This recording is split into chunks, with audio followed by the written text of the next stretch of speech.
Hello and welcome back to my YouTube channel where I try hobbies so you don't have to, unless of course you see me try a hobby that might strike your interest. So this week we are moving on to the next hobby, and I bet by my background here you probably can guess what we're moving on to. So we're not doing another physical hobby, we are moving on to a creative hobby. We are moving on to painting as our hobby. I took painting, well not painting, art class period in grade 9 and 10. So I'm no pro, but I did do art class and I learned basic artistic talents in those classes and techniques to use. I am going to go and get all my paint ready because we are about to start painting. All right, let's go.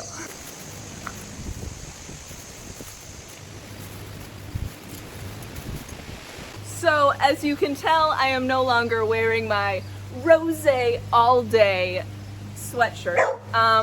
It is very warm out. I was thinking it was autumn, but September is coming in for the win with some super warm weather. So I am here back in some summer clothes and we're gonna start painting. So the next problem I'm going to need to solve today is it is super sunny and I have really blue eyes, but I'm not gonna be able to tell what colors I'm painting with glasses on. So these are gonna have to come off, and I currently am stalling. Yes, this is me stalling, taking those off so I can paint. Hi.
Okay, so I just itched my nose, so I don't know if I have any paint on there. Okay, I do.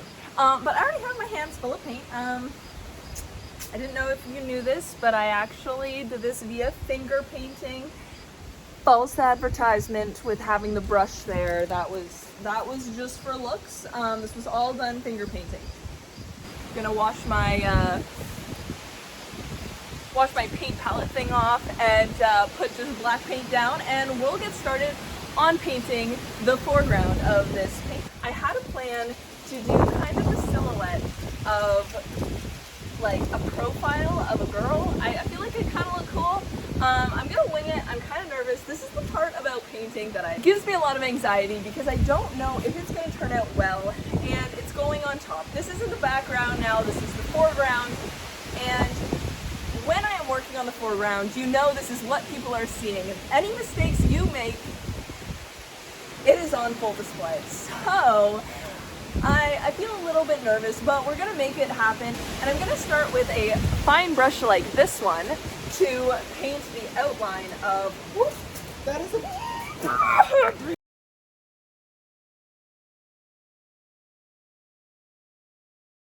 Okay, so that bee emergency is dealt with. There's no more, well, there will be another bee somewhere and he'll come after me. We all know it.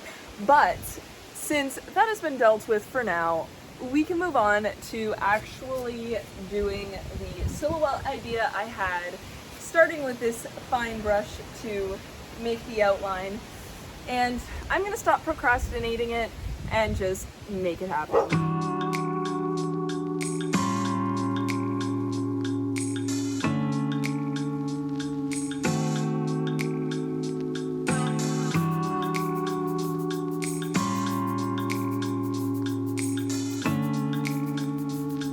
Okay, so yeah, don't come at me for using a pencil, but I have this part of the girl all drawn out, so I'm going to start that with paint, and then we're going to work our way back because I came up with a really cool idea for this part of the painting. I will show you that in a hot second when we start doing it.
Okay, so far I'm really like digging the way she looks down at the bottom. It's not too crazy. I just wanted her to be sitting there kind of like this, then obviously looking out. However, I am not digging her hair just yet. I did look up online a few photos for inspiration, and I think I want her hair to be a lot more wispy. Right now it looks like her hair is kind of like going really fast that way as if there's some really massive current in the water. So I want it to kind of come more wispy and relaxed. We're going to try and fix that up right now and see what we can do.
artists should do but not necessarily do is we're gonna put the paintbrush down, because I can keep going at that hair and fiddling with things and fixing things, but every time I do that, I usually end up making my painting look worse. So we're gonna call it a day on our girl over here.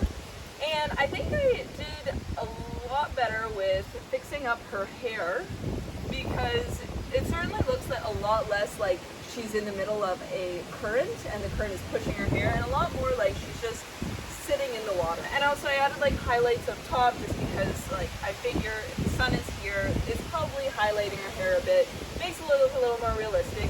And of course I added in some blues and greens to symbolize kind of like ocean sort of look to it, and I thought that was really fitting for that. I also fixed her neck because that was a weird neck. Well, there you have it. Our very first painting for the painting hobby is complete, and I decided to start with something a lot more simple than what we're going to be getting into, because as usual, we're starting with something a lot simpler and then working our way up to more complex things. So I really hope you enjoyed watching me paint this week, and I really hope you guys are into this next hobby, and perhaps maybe it inspires you to pick up that paintbrush or pencil and do something creative. So that concludes this week's episode, and I just wanted to give you guys a big thank you from the bottom of my heart for supporting me and watching my videos and leaving your comments and likes and everything. It really means a lot to me, and I'm so happy I can entertain you. And if you have anything you would like to add or critique me on or let me know about painting, please leave that in the comments below. I'd love to hear from you guys as per usual. And don't forget to give me a huge thumbs up if you really enjoyed this video. And for those of you who are not subscribed yet, if you guys want to tune in to the rest of my adventures, don't forget to hit that subscribe button and that little notification bell so you can be notified every single time I post. I'm going to see you guys next week for week 2 of our painting hobby. Peace!